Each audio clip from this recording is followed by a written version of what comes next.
Salam Bapak Ibu, jumpa lagi dalam Bina Iman. Bina Iman kali ini saya kasih tema taat kepada Kristus. Yohanes pasal 21 ayat 6. Demikian firman Tuhan. Maka kata Yesus kepada mereka, tebarkanlah jalamu di sebelah kanan perahu, maka kamu akan memperoleh. Lalu mereka menebarkannya dan mereka tidak dapat menariknya lagi karena banyaknya ikan.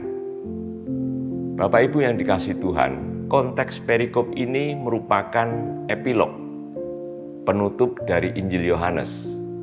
Murid-murid merasakan ketidakpastian setelah mengalami kejadian-kejadian seputar penyaliban Yesus. Peristiwa ini merupakan penampakan Yesus yang ketiga kalinya kepada murid-muridnya. Penampakan sebelumnya dicatat dalam Yohanes pasal 20 ayat 19 sampai dengan 23 dan Yohanes pasal 20 ayat 26 sampai 29. Epilog dalam kitab-kitab Injil selalu diakhiri dengan perintah untuk memberitakan Injil. Mujizat penangkapan ikan dan percakapan di pagi hari menyiratkan perintah kerasulan bagi para murid untuk menjangkau jiwa masuk ke dalam kerajaan Allah. Roh Kudus yang telah mereka terima bukan hanya memberikan jaminan dan penghiburan, tetapi memperlengkapi mereka untuk menjadi saksi di dunia dan menguatkan mereka di tengah tekanan yang dihadapi ketika mereka menjalankan misi ini. Kisah ini sangat terkait erat dengan peristiwa sesudahnya ketika Tuhan Yesus memulihkan Petrus dan menyuruhnya untuk menggembalakan domba-dombanya. Ikan dalam Yohanes pasal 21 ayat 1 sampai 14. Kisah ini sangat terkait erat dengan peristiwa sesudahnya ketika Tuhan Yesus memulihkan Petrus dan menyuruhnya untuk menggembalakan domba-dombanya.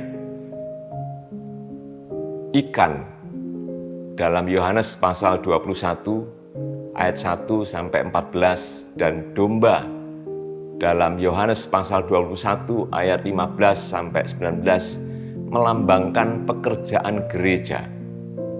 Gereja harus menjangkau jiwa sebagaimana penjala menangkap ikan, dan setelah itu juga memelihara sebagaimana penggembala menggembalakan domba-dombanya. Bapak Ibu yang dikasihi Tuhan, ketika Petrus mau pergi menangkap ikan, itu menunjukkan dia lalai kalau sesungguhnya dia telah diutus oleh Yesus. Namun demikian, Yesus menyuruh para murid-murid untuk pergi ke Galilea dan dia akan menemui mereka di sana setelah dibangkitkan. Di ayat yang keempat dikatakan di sana, ketika hari mulai siang, Yesus berdiri di pantai, akan tetapi murid-murid itu tidak tahu bahwa itu adalah Yesus. Ada beberapa alasan yang memungkinkan menyebabkan mereka tidak mengenali Yesus. Hari belum cukup terang. Kata ketika hari mulai siang merupakan terjemahan yang kurang tepat. Dalam NIV ditekankan di sana, early in the morning, pagi-pagi sekali. Alasan yang kedua, mereka terlalu jauh dari dia. Ayat 8 dikatakan di sana 200 hasta atau kira-kira 90 meter. Bapak Ibu yang dikasihi Tuhan, ayat 4-6 pasal 21 Injil Yohanes, murid-murid awalnya tidak mengenal Yesus. Tangkapan ikan dalam jumlah besar membuat murid-muridnya yakin bahwa orang itu adalah Yesus. Peristiwa tersebut mirip dengan mujizat dalam Lukas pasal 5 ayat 1-11.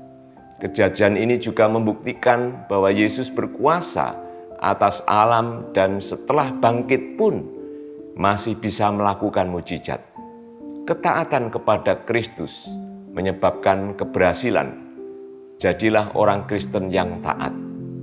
Tuhan Yesus memberkati.